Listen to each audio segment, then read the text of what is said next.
हाँ भाई स्टूडेंट्स, ठीक हैं आप लोग? सही चल रहा है सब कुछ? घर पर रहिए, पढ़ाई करते रहिए, बाहर मत निकलिए। कोरोना बढ़ता जा रहा है।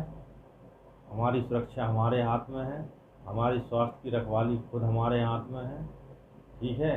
अभी तक हमने जो कवर किए चैप्टर थ्योरी और डेरिवेशन, वो थे ईएमआई और अल्टरनेटिंग करंट। अब हम डिस्कस करेंगे उनके क्वेश्चन, और मेनली क्वेश्चन वो लेंगे जो लास्ट ईयर कॉम्पिटिटिव एग्जाम में पूछे गए हैं। ऐसे क्वेश्चन डिस्कस करेंगे जिनसे हमारा कॉन्सेप्ट और क्लियर होता जाए। ठीक है, तो हम एक एक करके क्वेश्चन आपके सामने रखते हैं बोर्ड पर। A coil of resistance 40 ohm is placed in a magnetic field if the magnetic flux phi linked with the coil varies with time t second as phi is equals to 50 t square plus 4. The current in the coil at t is equals to 2 second is.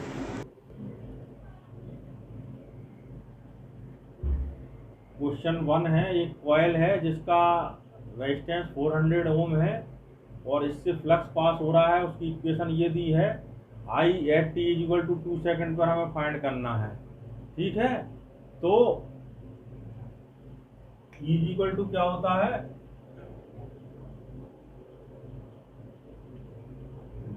D phi upon D t. तो D phi upon D t की value क्या हो जाएगी हमारी 100 T, जब इसका हम करेंगे डिफरेंशिएशन। ठीक, तो t is equal to t second, t is equal to 2 second पर क्या आएगा, 200 वोल्ट आएगा ई की वैल्यू। ठीक है, तो आई इज इक्वल टू क्या होता, ई अपॉन आर होता है। तो 200 अपॉन 400, यानी ये आ जाएगा 0.5 एम्पियर। ठीक, ये वाला क्वेश्चन हो गया। The current I in the inductance is varying with time according to the plot shown in the figure. Which one of the following is the correct variation of voltage with time in the coil? Next question ये है कि अगर कोई प्रत्यावर्ती धारा है और वो टी से के संग में अगर उसका ग्राफ खींचें तो वो इस तरह से चेंज होती है। ठीक, इस तरह से। तो इसमें जो इंड्यूस्ड ईएमएफ है वो किस तरह से चेंज होगा, वो पूछ रहा है ये। ठीक, अगर कोई भी सर्किट है, कोई भी परपथ है, उस सर्किट में करंट और टाइम का वेरिएशन का ग्राफ इस तरह से दिया हुआ है, जीरो से लेकर मैक्सिमम तक जाती है, वो मैक्सिमम से जब टी इक्वल टू हाफ होता है तो जीरो से लेकर मैक्सिमम तक हो जाती है टी हाफ पे, और फिर वो घट के फिर जीरो हो जाती है टी पर, जब पूरा टी कवर कर लेता है, एक पूरा इसका जो टाइम पीरियड कवर कर लेता है तो फिर जीरो हो जाती है। तो ये तो टाइम और टी के बीच में ग्राफ है। अब इंड्यूस्ड ईएमएफ के बीच में ग्राफ निकालना है हमें। तो इंड्यूस्ड ईएमएफ क्या होता है हमारा, E is equal to minus L D I upon D T. ठीक, ये होता है सेल्फ इंडक्टेंस कॉइल के लिए। तो अब यहाँ एल तो कांस्टेंट है, D I upon D T अगर सेम है, यहाँ से हम देखो अगर ये सीधी लाइन आ रही है तो इसका मतलब D I upon D T same है। तो डी आई टी सेम है तो ई की वैल्यू चेंज नहीं होगी। ई की वैल्यू क्या होगी, चेंज नहीं होगी, ई की वैल्यू सेम रहेगी। नंबर एक। नंबर दूसरा, इंडक्टेंस में जो ई होता है वो π/2 के फेज डिफरेंस से इससे को लीड करता है करंट को, यानी करंट लैग करती है π/2 के फेज डिफरेंस से। किसको लैग करती, ई को, इंड्यूस्ड ईएमएफ को। ठीक, तो अगर हम इसका ग्राफ निकालें ऐसे, तो सबसे पहले तो ये अगर यहां से स्टार्ट हो रहा है, ये अगर यहां से स्टार्ट हो रहा है तो ई इससे पहले स्टार्ट हो जाएगा। ठीक, ई कहां स्टार्ट हो जाएगा, यहां कहीं से स्टार्ट हो जाएगा, इधर से। ठीक, π/2 पहले स्टार्ट हो जाएगा, तो यहां से कहीं स्टार्ट हो जाएगा ऐसे। तो ये तो दिखाई नहीं देगा, हम यहां से बात कर रहे हैं जीरो से, तो ये आएगा इस तरह से। ठीक, ये लाइन ऐसी इसलिए आएगी क्योंकि ई की वैल्यू di/dt के रेशियो पर डिपेंड करती है और di/dt यहाँ पे कांस्टेंट है, तो ई की वैल्यू सेम रहेगी, ए की वैल्यू सेम रहेगी, यानी ई की वैल्यू टी के साथ चेंज नहीं होगी। तो ये ई की वैल्यू सेम रही यहाँ से यहाँ तक, और ये π/2 के फेज डिफरेंस है इसमें, यानी π/2 के फेज डिफरेंस से आगे है, तो ये यहाँ की जगह यहाँ से स्टार्ट होगी। ठीक, अब फिर क्या हुआ, यहाँ पे आके ये मैक्सिमम हो गई। ठीक, मैक्सिमम होने के बाद फिर ये कांस्टेंट हो गई। ठीक है, ये फिर से कांस्टेंट हो गई, यानी यहाँ से यहाँ तक ये ऊपर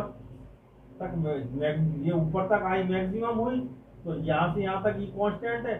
फिर ये क्या हुआ, ये फिर ये आई घट रही है, तो आई घट रही है तो ये इस तरह से क्या हो रहा है, ये नेगेटिव डायरेक्शन में जा रहा है लेकिन कांस्टेंट है। तो ये क्या हुआ, यहाँ पे नेगेटिव डायरेक्शन में फिर कांस्टेंट हो गया। ये वाली लाइन शो करेगी इस लाइन को, ठीक है, और ये वाली लाइन शो करेगी इस लाइन को, क्योंकि ये di/dt कांस्टेंट है तो ये e की वैल्यू सेम रहेगी, और यहाँ भी di/dt कांस्टेंट है तो e की वैल्यू सेम रहेगी। ये लाइन इधर ऐसे इसलिए आ गई क्योंकि यहाँ पे ये बढ़ रहा था तो ये प्लस में थी ये t के, और ये इधर घट रहा है तो ये इधर नीचे आ गई, और यहाँ आके फिर ये एकदम से जो है i 0 हो गई, तो यहाँ पे आके ये 0 हो गया यहाँ पे इस तरह से। ठीक, तो ये वाला ग्राफ आएगा इसका। क्लियर हुआ? A wire loop is rotated in a magnetic field. The frequency of change of direction of the induced EMF is. Next question है कि अगर कोई भी मैग्नेटिक फील्ड में कोई अगर कॉइल घूम रही है तो कितनी बार उसकी इंड्यूस्ड ईएमएफ की फ्रीक्वेंसी चेंज होगी। ठीक है, यानी कितनी बार इंड्यूस्ड ईएमएफ चेंज होगा एक रोटेशन में। तो ये देखो आप क्या होता है, जब कॉइल इस तरह से है, यानी मैग्नेटिक फील्ड के परपेंडिकुलर, जिस लाइन पे मैग्नेटिक फील्ड लाइन गुजर रही है उसके परपेंडिकुलर लाइन रखी हुई ऐसी है अगर कॉइल, देखिए अगर ऐसी है तो मैग्नेटिक फ्लक्स उससे 0 गुजरेगा, तो उसमें इंड्यूस्ड ईएमएफ हो गई नहीं। अब इधर से इधर तक आते आते उसमें इंड्यूस्ड ईएमएफ प्रोड्यूस हो जाएगा, उसकी डायरेक्शन एक डायरेक्शन में होगी, इस ऐसी डायरेक्शन में होगी कि इसको मैग्नेटिक फील्ड को जो बढ़ रही है इससे गुजरने वाला मैग्नेटिक फ्लक्स उसका अपोज कर सके, ऐसी डायरेक्शन में होगा। और फिर घूमते घूमते घूमते फिर 0 होगा, और फिर इसमें बढ़ना शुरू होगा, और फिर मैग्नेटिक फ्लक्स इस समय फिर बढ़ना शुरू होगा, तो फिर उसकी जो इंड्यूस्ड ईएमएफ की डायरेक्शन है वो फिर चेंज होगी। तो पहले 2 बार पूरी एक रोटेशन में इंड्यूस्ड ईएमएफ की जो डायरेक्शन है वो कितनी बार चेंज होती है, 2 बार चेंज होती है। क्लियर हो गया? 2 बार कब चेंज होती है? एक बार जब वो हॉरिजॉन्टल से परपेंडिकुलर जाता है, और दूसरी बार जब परपेंडिकुलर से फिर हॉरिजॉन्टल जाता है। तो कितनी बार टू चेंज होती है डायरेक्शन? 2 टाइम्स चेंज होती है इसकी डायरेक्शन, ईएमएफ की, इंड्यूस्ड ईएमएफ की डायरेक्शन 2 टाइम्स चेंज होती है। क्लियर हुआ नहीं हुआ?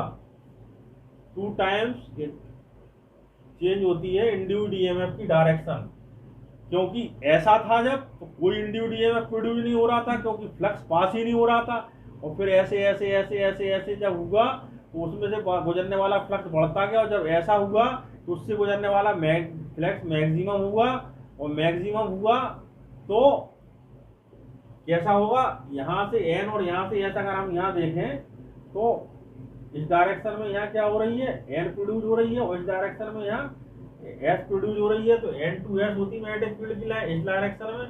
ठीक, तो इसमें किस डायरेक्शन में प्रोड्यूस होगी, इस डायरेक्शन में प्रोड्यूस होगी। इसमें किस डायरेक्शन में प्रोड्यूस होगी, अगर ऐसा आ रहा तो इस डायरेक्शन में ऐसे। ठीक, ये यूज कर रहा है अपोजिट, और फिर जैसे जैसे जैसे जैसे यूज आएगा तो फिर ये 0 हो जाएगा। तो 2 बार 0 हुआ और 2 बार इसकी डायरेक्शन चेंज हुई।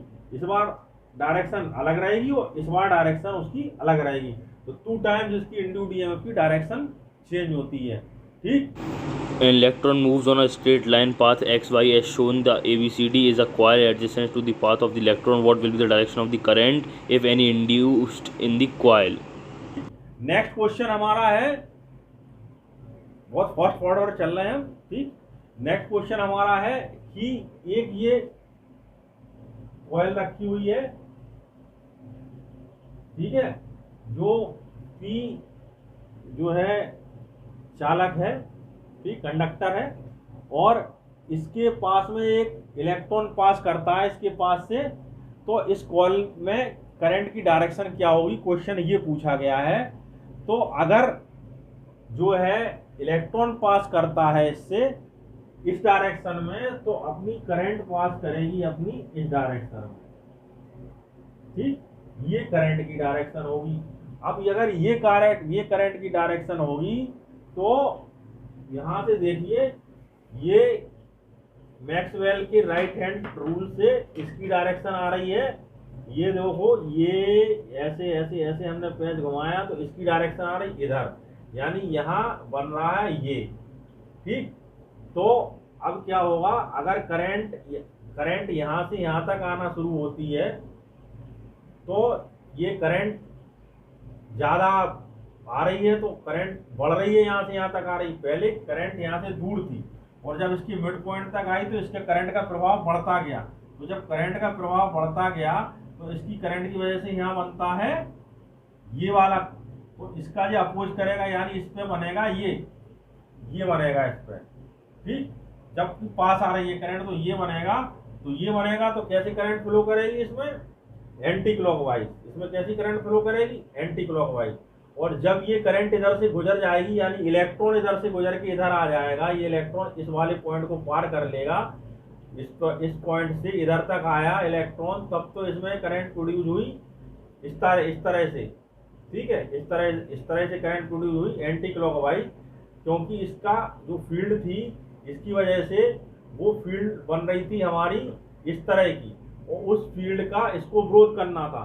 तो इसको विरोध करना था क्योंकि ये इलेक्ट्रॉन इधर को आ रहा है, और जब इलेक्ट्रॉन इधर को आ रहा, तो इस पे मैग्नेटिक फील्ड बढ़ रही है इसकी वजह से, क्योंकि इलेक्ट्रॉन पास आता जा रहा। तो जब ये मैग्नेटिक फील्ड बढ़ती जा रही, तो मैग्नेटिक फील्ड कौन सी वाली है, ये वाली, और इसको विरोध करना है, तो कौन सा बनेगा, यो वाला।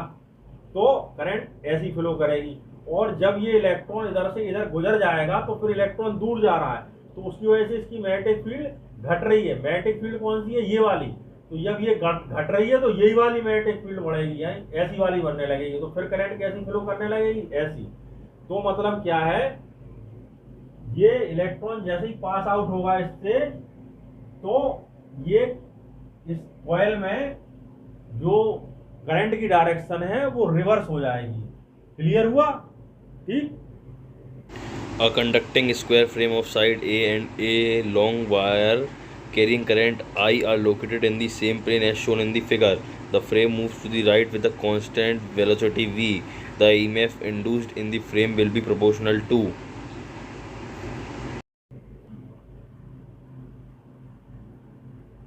क्वेश्चन ये है इसमें कि एक ये स्क्वायर कॉइल है, ठीक, स्क्वायर कॉइल इसके पास में थी, रखी हुई थी एक लॉन्ग स्ट्रेट वायर के उसमें रखी हुई थी, इस पे आई करंट फ्लो कर रही थी, और इसको हम v वेलोसिटी से इससे दूर ले जा रहे हैं, इस डायरेक्शन में ले जा रहे हैं।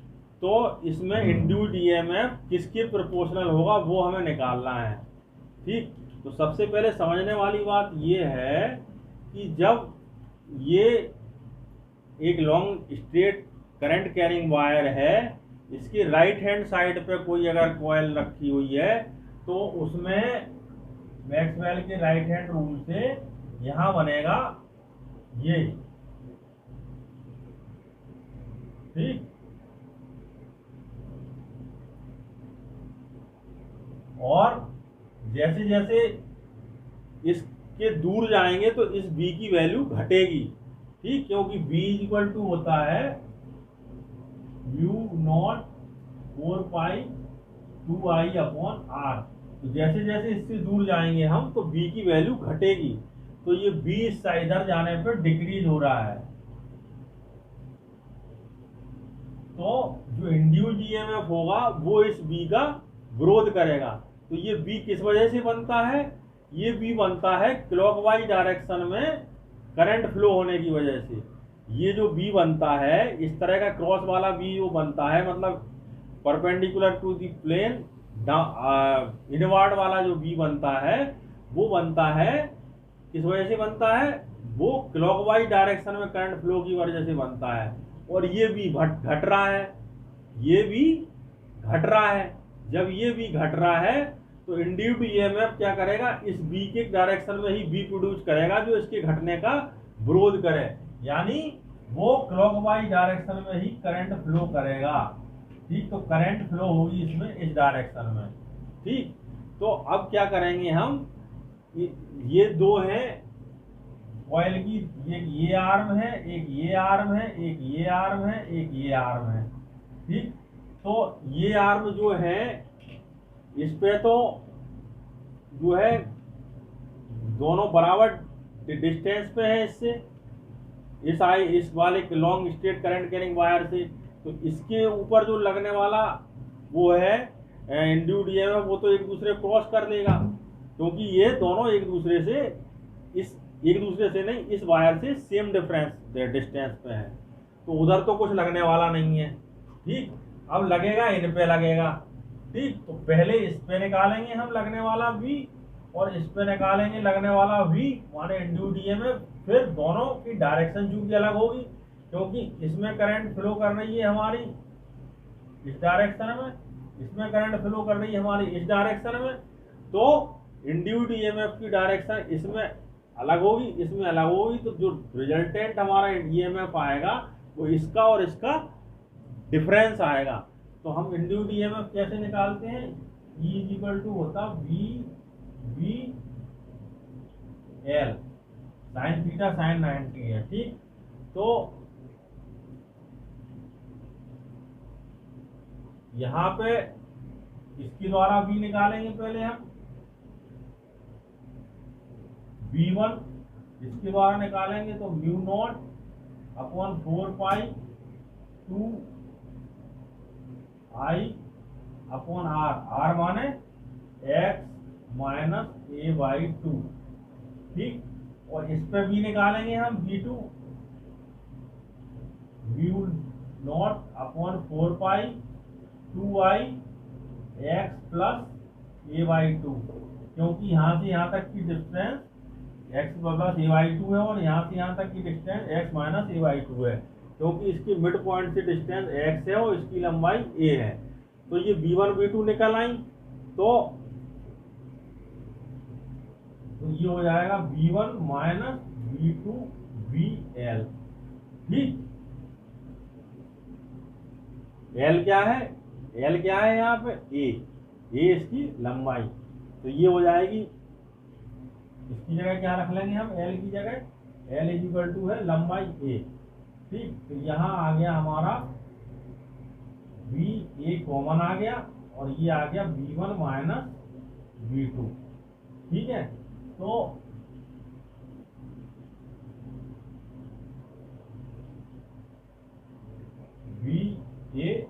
V1 कितना है? V1 में भी कॉमन ले लें हम, क्या कॉमन ले लें? Mu naught upon 4 pi common ले लें और 2I कॉमन ले लें। तो अब बचा 1 upon x minus a/2 minus 1 upon x plus a/2। ठीक, तो अब इसका हमें निकाल, ये कांस्टेंट क्या क्या होगा इसमें? कांस्टेंट वेलोसिटी है, क्योंकि ये कह रहा है कांस्टेंट वेलोसिटी से जा रहा है, तो वेलोसिटी कांस्टेंट है, ये भी यहाँ कांस्टेंट है। तो ये हम इसको ए को अंदर कर देंगे तो उससे हमारा निकल आएगा, ये हो जाएगा म्यू नॉट 4 पाई 2VI। ठीक, और इसको ए को अंदर कर दें 1 मिनट के लिए, ए 2x माइनस a/2। ठीक, माइनस 2a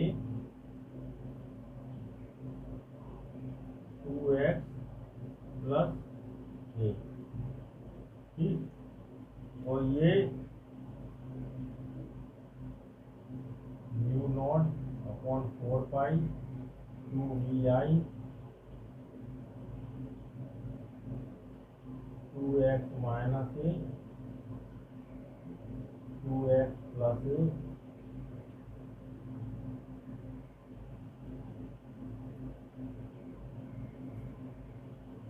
ये मम्मी का होगा यार।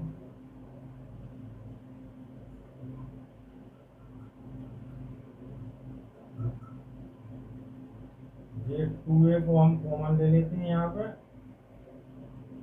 यहाँ से एलसीएम आएगा तो यहाँ आ जाएगा 2x plus a minus 2x plus a,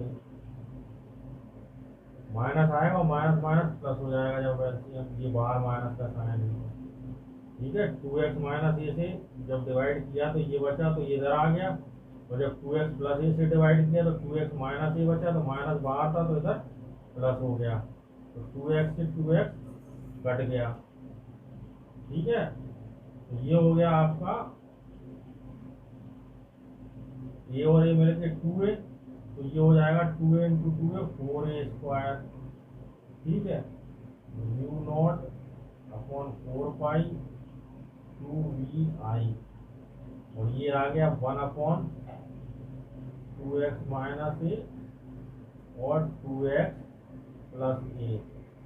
तो ये सारा कांस्टेंट है, इसलिए e डायरेक्टली प्रोपोर्शनल हो जाएगा 1 अपॉन 2x माइनस a और 2x प्लस a। ठीक है, A long solenoid has 1000 turns. When a current of 4 ampere flows through it, the magnetic flux linked with each turn of the solenoid is 4 into 10 power minus 3 Weber. The self-inductance of the solenoid is coil है, इसकी self inductance हमें find करनी है, उसमें 100 turns हैं, उसमें से current flow कर रही है 4 एम्पियर की, उससे पास होने वाला जो उससे कंसर्न फ्लक्स है 4 into 10 पावर माइनस 3 वेबर। तो इसका फॉर्मूला होता n phi is equal to L I. ठीक है, तो यहाँ पे n दिया है 1000, फाई की वैल्यू दी है 4 into 10 power minus 3, L find करनी है, आई की वैल्यू 4 एम्पियर है, तो 4 से 4 कैंसिल हो जाएगा, 10 की पावर प्लस 3 और माइनस 3 होके 1 हो जाएंगे, तो 1 हेनरी आएगी इसकी वैल्यू, एल की वैल्यू। ठीक, बहुत सिंपल क्वेश्चन था।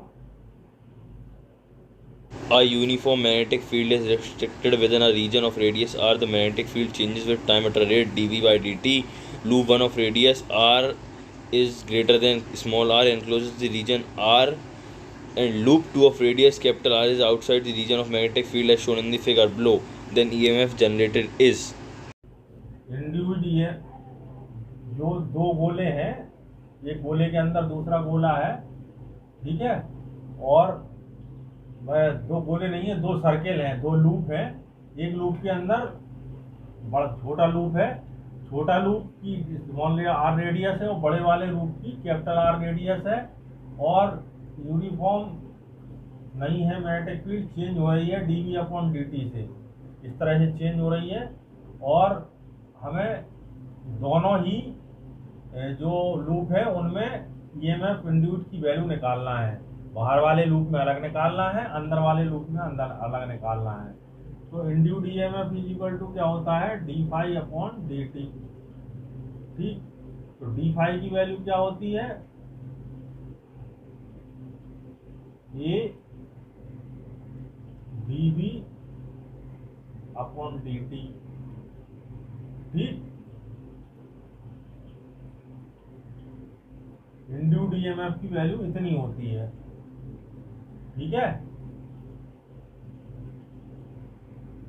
तो अब यहां से क्योंकि फाई इक्वल टू क्या होता, बी ए होता, ठीक, तो इसलिए डी फाई की जगह हम बी ए रखेंगे, तो बी कांस्टेंट नहीं है तो D V upon D T रहेगा, और ए की जगह ए आ जाएगा, ये तो कांस्टेंट है उसका। ठीक, तो अब ये यहाँ से क्लियर हो गया कि बाहर wall B is restricted within radius R, तो इस रेडियस पे ही बी रेस्ट्रिक्टेड है, तो इसके अंदर ही केवल ई की वैल्यू होगी, क्योंकि a is equal to minus d b upon D t होगा, तो इसके अंदर ही ये होगी इसकी वैल्यू, और इसके बाहर यहाँ पे कहीं पर भी जो है वो नहीं होगा। क्यों? क्योंकि b is restricted with radius r, इधर b इज इक्वल टू 0 है, तो जब b इज इक्वल टू 0 है तो e इज इक्वल टू भी 0 हो जाएगा इस वाले एरिया में, ठीक। और यहाँ पे e की वैल्यू हो जाएगी minus A D V upon D T, ठीक। और a की वैल्यू हम रख देंगे पाई आर स्क्वायर, ये जो हमने यहाँ रखा है इसकी वैल्यू रख देंगे minus D V upon D T pi R square, तो ये आ जाएगी ई की वैल्यू अंदर वाले में, और बाहर वाले में हो जाएगी 0, ठीक। A 800 ton coil of effective area 0.05 meter square is kept perpendicular to a magnetic field 5 × 10⁻⁵ Tesla when a plane of coil is rotated by 90 degree around any its coplanar axis is 0.1 second, then the EMF induced in the coil will be। एक coil है जिसमें 800 turn है, effective area उसका इतना है, और magnetic field की value इतनी दी है, और कॉइल को अगर 90 डिग्री से रोटेट करते हैं अराउंड इट्स कोप्लानर एक्सिस, ठीक, और इसको घुमाने में लगता टाइम 0.1 सेकंड का, तो इंड्यूस्ड ईएमएफ निकालना है, ठीक। मान लो मैग्नेटिक फील्ड लाइन इस डायरेक्शन में गुजर रही हैं, ठीक, और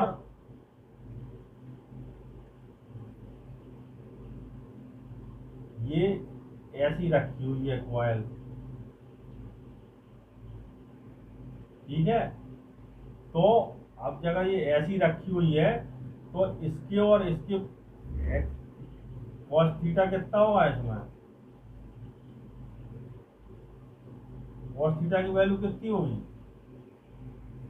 कॉस थीटा की वैल्यू 90 होगी। क्यों कॉस थीटा की वैल्यू 90 होगी? क्योंकि इसके जो परपेंडिकुलर होता है, इसके जो नॉर्मल होता है उसके संग में मैग्नेटिक फ्लक्स की डायरेक्शन देखी जाती है, उसके संग में मैग्नेटिक फ्लक्स की डायरेक्शन देखी जाती है। इस पे जो एक्सिस जो इसका ये होती है एक्सिस होती है, उसके संग में मैग्नेटिक फील्ड की डायरेक्शन देखी जाती है। तो यहाँ पे कॉस थीटा की वैल्यू होगी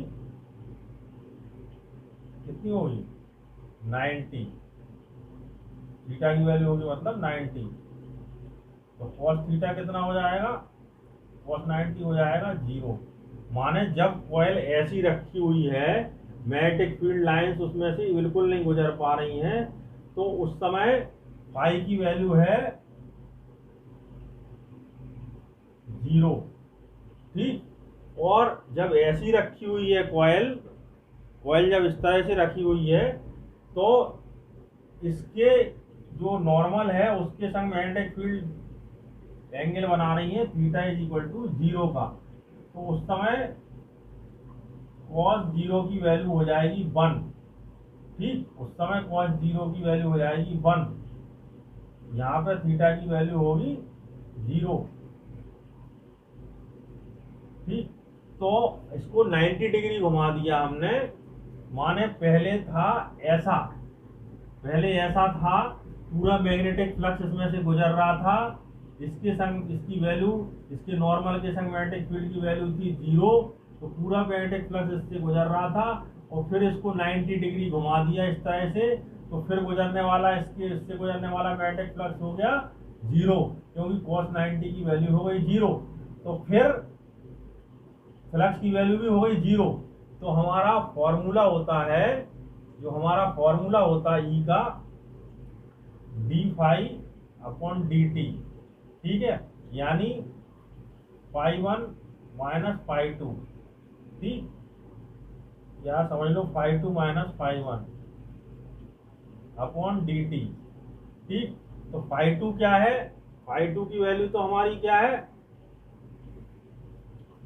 φ2 की वैल्यू क्या है, जब वो ऐसी हो गई तो उसकी φ2 जब वो इस तरह की थी तो φ2 की वैल्यू हो गई यहाँ पे 90 डिग्री रोटेट करने पर 0, और φ1 की वैल्यू है BA cos 0 यानी 1, cos 0 यानी 1, इसकी वैल्यू हो जाएगी 1, तो ये हो जाएगा BA। ठीक, तो ये हो जाएगी φ1 की वैल्यू। तो जब ये दूसरी वो वाली वैल्यू 0 हो गई तो ये हो जाएगी केवल इसकी वैल्यू n संग में मल्टीप्लाई में रहेगा, तो इसके लिए n का मल्टीप्लाई करेंगे और दूसरा 0 होगा, यानी एक ही फाई लेंगे, φ2 लेंगे अपॉन dt लेंगे। ठीक, तो n की वैल्यू हो गई हमारी 800, φ2 की वैल्यू यानी BA, B कितना है हमारा 5 × 10⁻⁵, ये कितना है हमारा 0.05, और ये कितना है हमारा 0.1 सेकेंड। ठीक, तो यहाँ से हमने ये 0 बढ़ाया और ये उड़ाया। ठीक, 5 2 या 10 किया यहाँ पे, और यहाँ 400 किया। ठीक, तो ये हो गया 5 2 या 5 4 या 20, और ये 2 0, और ये 10⁻⁵। ठीक, तो ये हो गए 2 × 10⁻⁻2 यानी 0.02। क्या आया जी 0.02 वेवर्स, नहीं ये मैं पूछा था इंड्यूडियम वोल्ट। ठीक, तो ये इंड्यूडियम की वैल्यू हुई। क्वेश्चन केवल कंफ्यूज करने वाला है कि उसको 90 डिग्री रोटेट करते, यानी एक बार तो पूरा फ्लक्स गुजरेगा उससे, और दूसरी बार 0 फ्लक्स गुजरेगा। पूरा फ्लक्स गुजारने के लिए BA निकाल देंगे NBA, और दूसरी की वैल्यू उसमें 0 रख देंगे हम। तो इससे हमारा 0 इसलिए रख देंगे जब वो उसकी प्लेन जो होगा कॉइल का, वो उसी डायरेक्शन में हो जाएगा जिस डायरेक्शन में मैग्नेटिक फील्ड लाइंस गुजर रही हैं, तो उसमें से 0 फ्लक्स गुजरेगा, तो उसकी वैल्यू 0 हो जाएगी, और φ2 की वैल्यू BA से निकल आएगी। तो सीधा सीधा हम कैलकुलेट करके आंसर निकाल लेंगे 0.02 वोल्ट। ठीक, A cycle wheel of radius 0.5 meter is rotated with constant angular velocity of 10 radius per second in a region of magnetic field of 0.1 Tesla, which is perpendicular to the plane of the wheel. The EMF generated between its center and the rim is.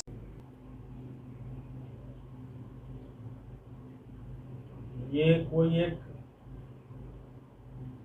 Rod है जो अपने axis पर घूम रही है। ठीक है, उसकी एंगुलर स्पीड इतनी है, उसकी रेडियस r है। ठीक है, और जो B है वो उसकी वैल्यू इतनी दी है। B के संग में इसके वो प्लेन है वो 90 डिग्री का एंगल बना रहा है, तो इंड्यूस्ड ईएमएफ निकालना। इंड्यूस्ड ईएमएफ की वैल्यू होती है ऐसे केस में जबकि ये ऐसा घूमे। ठीक, एक उसका एंड स्टेबल रहे और दूसरा एंड घूमे, तो उसकी होती 1/2 BL² ओमेगा। ये L है अगर तो। ठीक, ये इसका फॉर्मूला होता, हाफ हो जाती है। ठीक, तो E की वैल्यू हम निकालेंगे हाफ BL² ओमेगा से, तो हाफ B है हमारी 0.1, L² है हमारा 0.25, और ओमेगा है हमारा 10 रेडियन पर सेकंड। तो 25 या 10 कर लेंगे, और ये आ जाएगा 0.125 वोल्ट। ठीक, यो A wheel with 20 metallic spokes with each 1 meter long is rotated with a speed of 120 rpm in a plane perpendicular to the magnetic field of 0.4 Gauss. The induced EMF between the axle and the rim of the wheel will be. Next हमारा question है इसी से मिलता जुलता same. उसमें 20 metallic road से, तो metallic spokes कितने भी बने रहे, जैसे ये पहिया है और ये इस तरह से घूम रहा है, इसमें 4 इतने मेटलिक स्पोक्स बने रहे। एक के एंड के बीच में जितना ईएमएफ होगा उतना ही सबके एंड्स के बीच में होगा, यानी इसकी पेरिफेरी और इसके एक्सेल के बीच में अगर ईएमएफ निकालना है तो एक स्पोक पर्याप्त है। 10 बने रहे चाहे 20 बने रहे चाहे 15 बने रहे, उससे फर्क नहीं पड़ता। फॉर्मूला हमारा यही रहेगा इंटू डी एम एफ का 1/2 बी एल स्क्वायर ओमेगा। ठीक है, तो ये हो जाएगा 1/2 बी एल स्क्वायर 2 पाई एन। ठीक है, एन फ्रिक्वेंसी है, यहाँ एन आएगी हमारा 120/60 यानी 2, फ्रिक्वेंसी आएगी 2 राउंड पर सेकंड। ठीक है, तो ये हो जाएगा हमारा 1/2 बी की वैल्यू है हमारी 0.4 इंटू 10 की पावर -4, क्योंकि जी होती है उसमें 10 की पावर -4 का मल्टीप्लाई करना पड़ता है। एल स्क्वायर हमारा 1 का स्क्वायर है और 2 इंटू 3.14 इंटू एन 2 है। ठीक है, तो 2 से ये 2 कैंसिल हो जाएगा। ठीक, और 4 2 जा यहाँ 8 हो जाएगा, 0.8 इंटू 10 की पावर -4 हो जाएगा और ये हो जाएगा 3.14। ठीक है, तो ये हो जाएगा हमारा 8 4 या 32, 3 8 1 या 8 11 8 3 या 24 और 25, तो ये हो जाएगा 2.512 इंटू 10 की पावर -4 वोल्ट। ठीक है, ये की वैल्यू आ गई। ठीक, The magnetic flux linked with a coil is given by equation phi is equals to 5t² plus 3t plus 16. The magnitude of induced EMF in the coil at the 4th second will be। Next question हमारा है phi की value दी है, तो phi की value से ई की value निकालेंगे, D phi upon D T करेंगे, तो ये आ जाएगा हमारा 10t प्लस 3। ठीक, तो इसमें टी की वैल्यू रखेंगे तो 10 इंटू 4 प्लस 3 यानी 43 आंसर आएगा हमारा टी का। ठीक, ये हमने चुनिंदा क्वेश्चन इसके सॉल्व कर लिए। ठीक, अब अगली जो हमारा टॉपिक होगा क्वेश्चन प्रॉब्लम सॉल्विंग के लिए वो एसी करंट होगा, वो हम कल देखेंगे। ठीक है, नेक्स्ट लेक्चर में देखेंगे।